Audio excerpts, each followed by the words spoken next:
Taylor Swift will revoke being godmother to Blake Lively's kids as Paris war goes nuclear after singer's engagement reveal. I've been in the music industry for 20 years. It's pretty hard to hurt my feelings at this point. She's a pro from the beginning. I don't like the last thing I wanted to do is screw this up.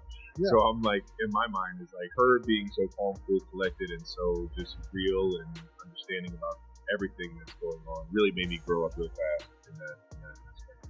Taylor Swift just revealed a string of shocking truths about Blake Lively that nobody saw coming. And trust me, you'll be stunned. Blake isn't wearing just one face. She's juggling many. From awkward depositions to ranting about smear campaigns without evidence. Taylor's silence alone said everything. Taylor Swift's August 2025 engagement to Travis Kelce wasn't merely a fairy tale moment. It was a masterclass in timing. While Blake fumbled through lawsuits and clueless testimony, Taylor dropped the Instagram bomb. Ring, dress, the works. Her happiness became the sharpest roast Blake could imagine. And the timing? Perfect. Taylor announced her engagement just as Blake approached her own birthday on August 25, 1987. Imagine expecting birthday love only to have Taylor's engagement news eclipse the entire day.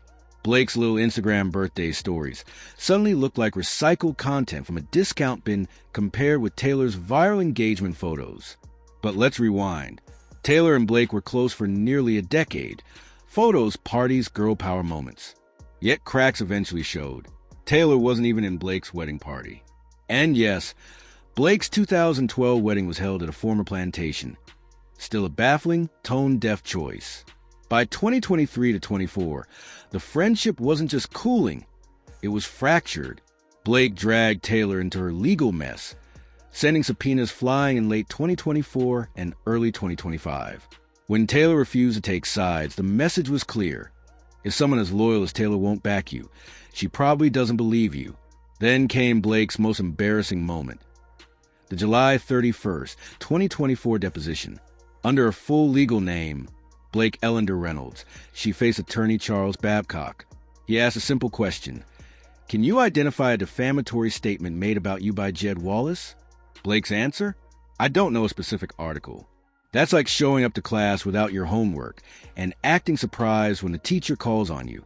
Her attorneys kept objecting like frantic stagehands trying to cover a collapsing set. But the damage was done. Blake admitted on record that she had no proof, no article, no post, no receipt. She exposed herself, not the other side.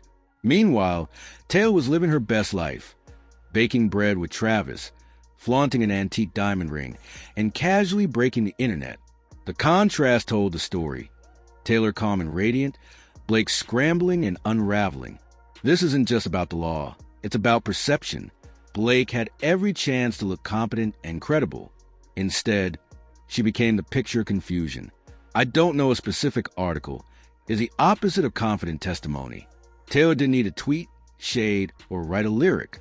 She simply lived, leveled up, and let the world draw the comparison. Sparkling engagement photos versus courtroom flailing. Taylor's best revenge was thriving while Blake stumbled. No words required. To make herself sound like a legal mastermind, or maybe a spy novelist, Blake Lively actually described Jed Wallace's work as clandestine, as if he were running a CIA Black Ops mission against her. The problem? She admitted she only knew this because other people told her, and because of a few documents. No first-hand knowledge. No receipts. Just whispers. It came off less like a credible deposition, and more like a high schooler tossing around big words to cover the fact they hadn't studied. Using an SAT-level word like clandestine didn't impress anyone. It just made her look desperate, like a kid trying to win a spelling bee with a term they barely understand. Meanwhile, Taylor Swift built an entire career on sharp, precise lyrics. Next to that, Blake's fumbling felt amateur. Taylor didn't even need to step into a courtroom to win. By staying silent, she let the world watch Blake collapse under the weight of her own contradictions. And that silence spoke louder than any statement. Then came the godmother drama. Reports say Taylor is ready to step back from being godmother to Blake's kids, James, Inez, and Betty, the very names Taylor immortalized on her 2020 folklore album. That once felt like an unbreakable bond. Now it's toxic baggage. Sources claim Taylor sees no choice but to draw a hard line. Their friendship collapsed months ago, and she doesn't want lingering obligations that could be weaponized later.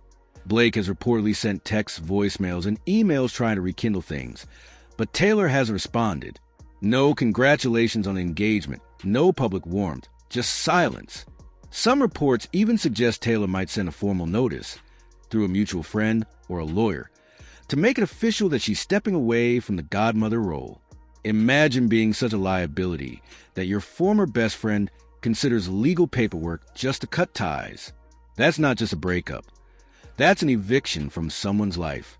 Of course, Blake's camp tried to spin it, claiming she cut ties first and that Taylor wouldn't be invited to her 38th birthday. Please, that's classic "I dumped you first" energy. If Taylor Swift, the queen of loyalty, won't back you, it says everything about your credibility. Meanwhile, people started analyzing Blake and Ryan Reynolds' Instagram stats. Their engagement rates hover around 0.1% to 0.5%, with 75 to 95% of followers inactive or fake.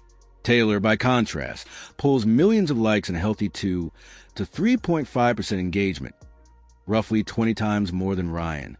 Taylor reclaiming the godmother title isn't just symbolic, it's a public verdict. Blake isn't just losing a friend. She's losing legitimacy and credibility, piece by piece. The so-called illusion of influence only got wilder once we hit the circus that was It Ends With Us production timeline. If Blake looked lost in her deposition, wait until you hear how clueless she seemed about her own film. Here's the straightforward timeline. Filming began in May 2023 in New Jersey, halted in June because of the writer's strike, resumed January 5th, 2024, again in New Jersey with a few pickups in California, and wrapped with big premiere on August 6, 2024 at AMC Lincoln Square in New York City, followed by the U.S. release on August 9, 2024.